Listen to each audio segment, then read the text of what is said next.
Hello, Heaven. We call the D1 Baseball CWS Finals Day 2 preview. It's a very specific title, and I am your very specific host, Michael Patrick Rooney, and we are pleased to bring you a quad box with the great Kendall Rogers, the greatest Aaron J. Fitt, and Lord Stitchhead. Boys, very appropriate. Let's go quad box today. Look at us.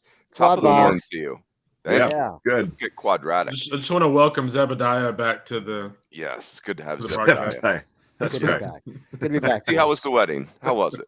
The wedding was good. I see Eric's sign back there, and while I can't argue, I will give my sister credit. At least it was a 11 a.m. first pitch for the wedding, which allowed me to catch a flight last night. So at least I'm back here in time for today. That was it worked out okay. Outstanding. So, Stitch, I need to start with a question. Yeah. You are filming this either from the basement of Kyle Peterson's house or a live set of the board game Clue, hashtag Colonel Mustard with the candlestick. Care to comment? Well, I'm actually in the Omaha Public Library. I'm in a private room that I rented, and I'm charging to Papa Bear. So Yes. he'll get the bill soon. No, really, I should take a picture of what this actually looks like. This is actually the room I'm staying in at my buddy's house, and it's not as ornate as you probably think. I think I'll do that too. So I'll send it to you guys after we're done shooting this, and you'll see that it's I've really gussied it up well and made it look like I'm in some ornate setting. Oh my gosh, look at you guys with the big words very early on a Sunday morning. So I've had Coach Farron during the College World Series drop the word aplomb or a plume, Fitzy? A plum. A plum on me in the middle of a radio cast. I almost quit right there on the spot. Now Stitch is throwing ornate at me Sunday morning, but thank you for making me better. Boys, let's talk about our presenting sponsor, Wilson. They have been awesome during this entire postseason. We're so appreciative of those guys. If you are at in Omaha today for the finals, definitely check out the Omaha experience in the Baseball Village. You've got 4 of your favorite baseball brands under one roof: Wilson, DeMarini, Louisville Slugger, Evo Shield, which is the shirt I've got on. They've got awesome gear, and the gloves are just super, super cool. And certainly you can follow along with us at D1 Baseball. We'll be checking them out with all their new releases. So thank you to Wilson. Gentlemen, let's do this thing. Kendall, recap yesterday's game for us, please. Yeah, I mean, the biggest thing for me is the performance put together by Jack Doherty. I mean, this is a guy that, until last night had only thrown more than 3 2/3 innings in the game once all year long. It was against Auburn, I think, at the end of March. And actually, Aaron was there that weekend that he threw 5 innings, I think, against the Tigers. So just a start he put together. I mean, we talked about how many kind of heroic performances Ole Miss has gotten out here. That's what you kind of need, right, to win the national championship. And he put together a great performance. It was kind of interesting. I mean, it was 92-93 over and over and over with that 80-81 slider, and Oklahoma could just never figure it out. He was able to move it in on hitters, move it away from hitters, go up and down the zone. He was able to expand the zone. And I thought the story of the game for me was just how terrific he was. And really, it's kind of interesting. Jake Bennett, he had 10 strikeouts, and I really didn't feel like he had anywhere near his best stuff. And so that kind of gives you an idea like how good Jake Bennett can actually be at times, because I didn't think he looked good, and he still had 10 strikeouts. So story of the game for me was Doherty, and Ole Miss is now, a win away from winning the title. Lord Stitch. Yeah. To me, I talked about it yesterday. I thought that Oklahoma well, first of all, I agree with Kendall. Obviously, the biggest story was Doherty just so spot on, keeping him off bases for the first, I think, 5 complete innings. But the thing I brought up yesterday was I thought Oklahoma really, they needed the bottom of their lineup to come through and start kind of stepping up a little. And it was ironic that the bottom of the line, the bottom 3 guys ended up scoring all 3 runs, getting 4 hits. And the top 6 guys went, I'm looking at it here, 1 for 22. So it's kind of just the complete opposite of what, I did. Just the top of the lineup just couldn't do anything. And I think getting on base only twice, the first batter getting on base only twice the whole game was really huge, because Oklahoma couldn't get their running game going, which, we really haven't seen much of here in the College World Series. We still hadn't seen the running game take over or become a big factor. And yeah, so the two guys that did reach base, the two first batters that reached base, ended up scoring for OU, but it was way too little, too late because Doherty was just so good. Love it. Hey, Stitch, before we turn it over to Fitzy, Mark S. in the comments wants to know if you graduated from LSU. That may be confidential. Also wants to know if you're from Louisiana originally. No. I'm an Omaha native. Omaha. I was an Omaha native, and I went to Louisiana. I was forced to go to Louisiana for high school and college. And LSU, I went to LSU, but that was the only JC I could get into. Oh my! Whoa! Shots fired. Look out! Well, you should have seen my high school transcript. I had horrible grades, and they let me go to LSU. Which by the way, his Twitter handle @Stitch_head on Twitter. Yes. Hashtag Go Tigers. Good to go. Bring it. GEAUX. That is so great.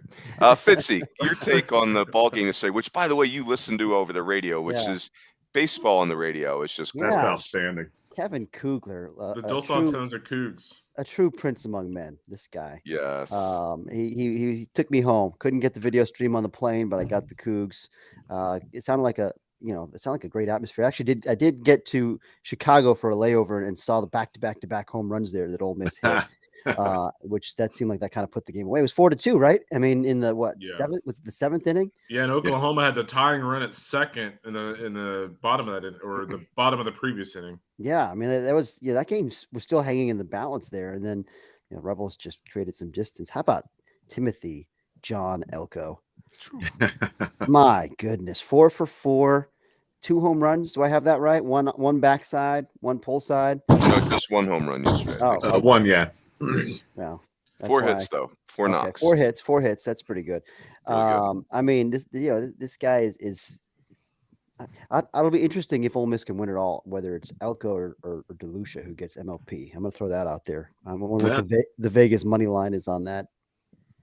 Yeah, no doubt. Yeah, he was special. The other thing too, guys, that I kind of wanted to point out is, Ole Miss, if you kind of go back to our super regional scouting reports, one coach said, hey, Ole Miss is just going to go station to station baseball. And one thing that I thought was interesting last night against Jimmy Crooks is they actually stole bases. Like they made him work behind the plate. They were aggressive on the bases anytime the ball hit the dirt. So I thought that right there kind of set the tone for the game because it kind of gave OU a little different look than what the scouting report is on Ole Miss. Yeah, I'll go pile on what you said, Fitzy. First of all, what Stitch yesterday talked about Treadway and Graham. I brought it up too, and those guys were 0 for 7. I don't know that OU's offense works without those guys being front and center. What you just sent there, Kendall. Ole Miss's base running was even in the inning with the back-to-back home runs. Remember, Ole Miss tried to do a sac bunt. It didn't work out. Then they tried to steal third, and Chatinier was safe, but then came off the bag. By the way, that drives me crazy about replay, that now base runners have to be safe twice, right? They have to be safe beating the ball to the bag, and then they have to be safe afterwards. Anyway, I digress. But I love that's a belief I have in baseball, is that up-tempo pressure the defense, there's a cumulative effect. And I don't think it's coincidence that those 3 home runs follow and, directly plays where you're really pressuring the pitcher. So I loved Ole Miss's game plan. You're watching the pitching for Ole Miss and you're like, 7-14. How in the heck did that even happen? Doherty was amazing. Nichols was amazing. Mallett's breaking ball is just outright filth. I mean, that thing is a hammer. So, and I just want to say this. I thought the crowd was just awesome. Mike Bianco and his I think you mentioned it, Fitzy, but Mike Bianco and his post-game presser with SEC Network talked about it felt like a football game. Like it was that loud, and so it was a really cool game. I mean, obviously, if you're an OU fan, like you said, Kendall, like you had a chance. The OU kids really fought and got themselves a shot at that game late. Ole Miss just kind of pulled it out. But the back-to-back home runs, Rob Anderson of Creighton had a really cool tweet that he had to correct it, but I think it's 2014 and 2015. There was 3 home runs total in the entire College World Series. And then last night we had 3 in 1, back-to-back stretch. Yeah, and did you look at the replay of Elko's home run? Like, come on! Things Like are so the ball like literally went off like the end of the hand, like the where the handle like hits the barrel of the bat. It just like a laser beam. I watched that and I was like, you gotta be kidding me. Yeah, that was like Fitzy. You'll appreciate this. Elko's home run was like kind of a shanked T-ball that actually hits a tree and ends up in the middle of the fairway. That's a great comp, by the way. Yeah. That's Now the great. other three, they spent the whole dollar. The other three home runs were fantabulous. The bench got that one to left center, right? That was Yeah. that ball was tight. He's had himself a really nice series out here. He's a great player, man. He is. And Calvin Harris. Oh yeah. That ball. I mean, that ball was pressuring, or that was threatening center field. It just didn't quite get us left of that. No.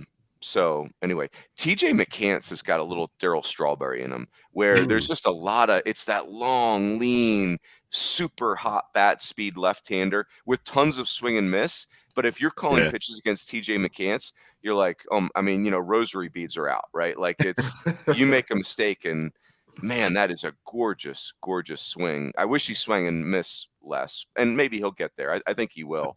And that was a breaking ball he hit out. So hanger. Man, yeah, hanger. It sure was. So all that said, boys, it was a fun game. Really, I thought that was even the score will say it was not compelling. I disagree with the score. I thought it was a well, there was a lot of intrigue in that game. Kendall, kick us off on game 2 here. Well, as an Ole Miss fan has pointed out on Twitter, I think I've picked Ole Miss to win once in this College World Series. And so I think I'm actually going to take Ole Miss in this one.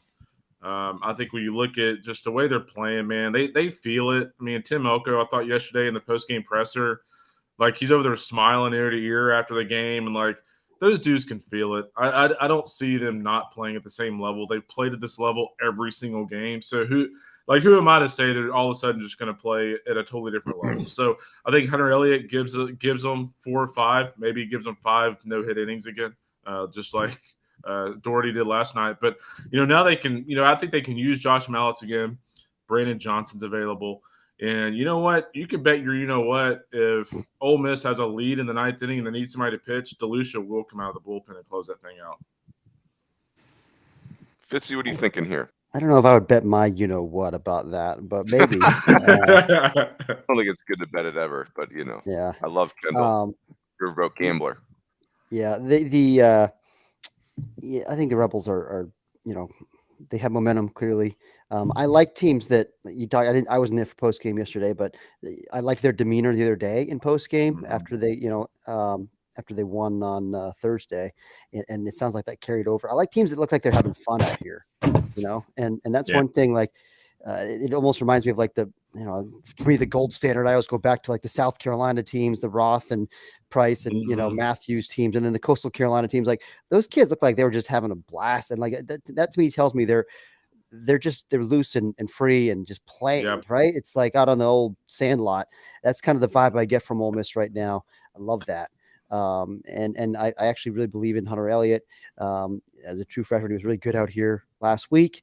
He's a left-hander, so that is maximizes your chance to beat Oklahoma if you have a left-handed pitcher on the mound, just like it does against Ole Miss. But Oklahoma's going to have a righty, Cade Horton, and Cade Horton's really good. We saw it last week. But I think Ole Miss finds a way to get to him today. So, but it also wouldn't surprise me. It wouldn't shock me if Oklahoma bounced back and forced a third game. I mean, clearly they're legit and Horton is legit, but fun game. I'm excited about this one. Yeah. Stitch, go for it. All right. I'm going to do the Lee Corso here. I don't have a pen with a pencil, but not so fast, my friends. I'll be the contrarian. Yeah. The last 3 College World Series finals and 5 of the last 6, the national champion lost their first game. If you guys remember last year, Mississippi State, obviously they got killed by Vanderbilt in the first game, 8-2. Vanderbilt lost to Michigan in their first game. Oregon State lost to Arkansas. I won't go through all of them, but I just kind of think this is kind of how it goes. These are 2 good teams. And I don't see it going just 2-0 after yesterday. I thought, if anything, maybe OU could go 2-0 on Ole Miss, but no dice. Not the way Ole Miss played yesterday. But I will say that it look for a more relaxed. I mean, Aaron brings up a great facet is the teams that look like they're having fun out here are usually the ones that win it out, and that's true. But I think OU is going to kind of get over their jitters, their yips. not give away so many free 90-foot base, and they had the wild pitch, 3 wild pitches yesterday from Bennett, and they'd thrown only 3 all year. So I think they'll be more relaxed. I think they'll settle in a little bit better. So just because you guys both went Ole Miss, I'll do the contrarian and say OU, because that's the recent history we've seen in the College World Series finals. I just want to say welcome back to the bots. The bots are back. Yeah. Team bots. If the bots are going to show up, can they at least make a pick, for God's sakes? I mean, let's go. What do you got, bots? Gutless bots won't even make a prediction. They're weak, worthless, and weak. Stitch, your shirt has inspired me to select Oklahoma as my pick for today, because that shirt is glorious. But I do have a question. Kendall and Fitzy, do you guys know if Hunter Elliott is more like, is it breaking ball over changeup over breaking ball, or is it just kind of a standard 3-pitch mix? I think it's changeup over breaking ball, but I think the breaking ball is also a solid pitch. But like, you bring up a good point. I mean, does that neutralize the splits factor? But then again, I mean, Oklahoma's got a bunch of righties who I think have reverse splits. Like Peyton Graham has reverse splits. I'm pretty sure better against righties than lefties. And so if you're a lefty with a changeup, I feel like that probably is a good thing if you're Ole Miss. Got it. By the way, if you just did that, if you just followed, I'm reading the chat for the listeners. Parker, if you just followed up the bots with their stuff, with the make sure to like the video, subscribe to your channel. No. And the bots have answered. So okay, let me stop. I'm not going to play our chat window, but we've got some inappropriate bots. And anyway, so I'm going to pick Oklahoma. I think they're going to play with great confidence with Cade Horton on the mound, and whether he can duplicate what happened last week. But this kid is really legitimately talented. That slider is arguably the best pitch in the College World Series, and I think Oklahoma will play with great confidence behind him. They're going to have to play cleaner, though. Like the wild pitches and the error by Graham yesterday. That was not good. I agree with what you said, Kendall and Fitzy. Like, Ole Miss is hot right now. They're playing like that hot team. But I take solace in the fact that Oklahoma did have 2 elimination games.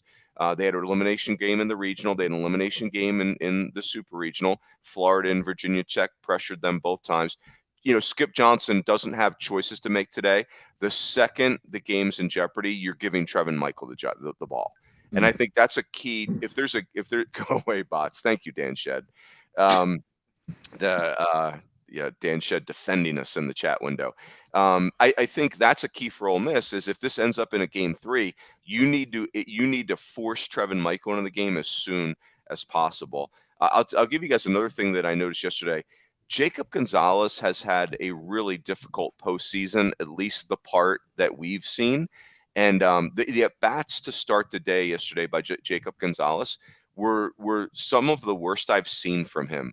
Just absolutely, desperation first pitch swings. If you threw the ball in the stands, he was swinging, and just terrible contact. It was what you see from a hitter, where the confidence level is rock bottom. But if you remember, the last 2 at bats for Jacob Gonzalez were the best we've seen. It was a really good walk, and then he had a laser. Was that off of Chaz Martinez? I think it was left on left, but he had a missile off of Chaz Martinez. So if Jacob Gonzalez gets back to his true self today, that is not good news for Ole Miss. By the way, my rhetorical question is, if Ole Miss wins this today, how many dogs in the state of Mississippi are named Elko over the next 365 days? My brother says it will actually be boys, like firstborn sons will be named Elko. That's good, yeah. I think it's going to be more dogs. Everywhere but the Starkville area. Yeah, exactly. I think Elko is a wonderful dog name, but I also think Timothy is a wonderful dog name. I would name my dog Timothy. Oh, great. Yeah, that's the best. I told you guys, I had a coworker. She named her dog Steve. It's the best dog name. Fantastic. So anyway, so we get two of us picking Ole Miss. That would be Kendall and Aaron, and then 2 of us picking Bald Crew. Yeah, the Bald Crew, the men with no hair. It is worth saying that we very seldom get a 2-game championship series. Yeah. Aaron, at that point. Fair enough. I like that, Kendall. So, boys, enjoy the game from lovely Omaha. We'll look forward to another great crowd. And so, what gentlemen, will we do a recap regardless tomorrow, or should we hold off until Yeah. kind of the weekly podcast? Yeah, let's TBD it tomorrow, depending on travel schedules.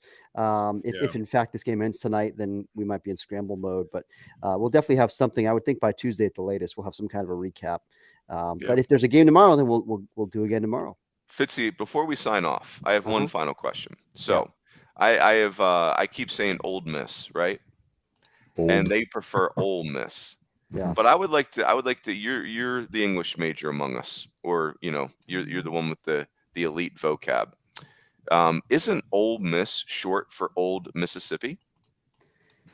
I mean, I suppose it probably is, Runes. So if I'm calling them Old Miss, I'm just kind of creating my own variation off of the formal name, Old Mississippi. Well, nobody in the South says the D in old. You're Well, just I know. old. Yeah. I say it from Prescott, Arizona.